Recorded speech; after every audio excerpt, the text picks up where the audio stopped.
All right, so I've got with me one of our cameras from up in the video suite. There are 3 of them. This particular station I've brought it to is Camera 1 station. There are labels on the back of the cameras that tell you which camera is for which station.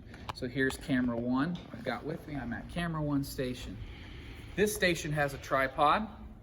All camera stations have a cable that we're going to plug into the camera, a video cable, a power cable to power on the camera. So let's talk about mounting this to the tripod first. This is the riskiest part of damage to the camera. So this part you want to be the most careful in. There is a sliding track at the top of this tripod. There is a slider mounted to the bottom of these cameras. You want to line that up from the back into the slot, and you want to gently slide it in place. You're going to hear a click. That click means you're now in safety range where there's a safety that won't let it fly off. So you want to find a nice center spot in there. Okay, it's not too scientific, just nice and centered is fine. Your best guess. And then what you want to do on the other side of this camera is you want to look for this little hanging out black knob, which is loose. You just want to twist that, turn that clockwise until it tightens. You've now made this nice and firm and tight. That's what you want. Okay? Next thing we're going to do is we're going to power on the camera.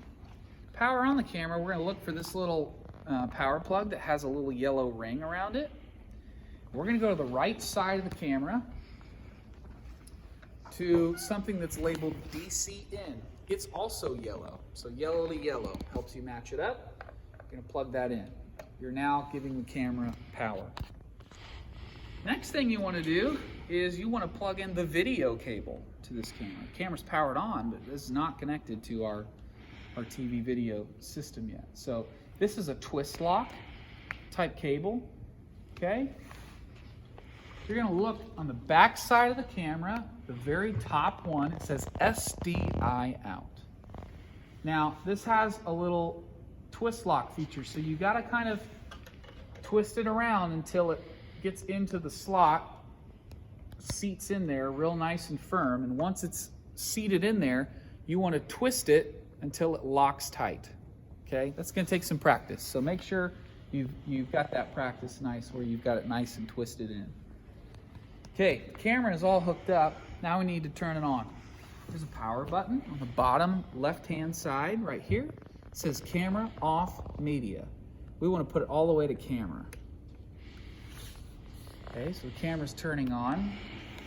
Next we're going to do is right on the lens here, there is a switch and it says closed and open. It's in the downward position right now. We want to push up on it so that it opens up the shutter to the lens.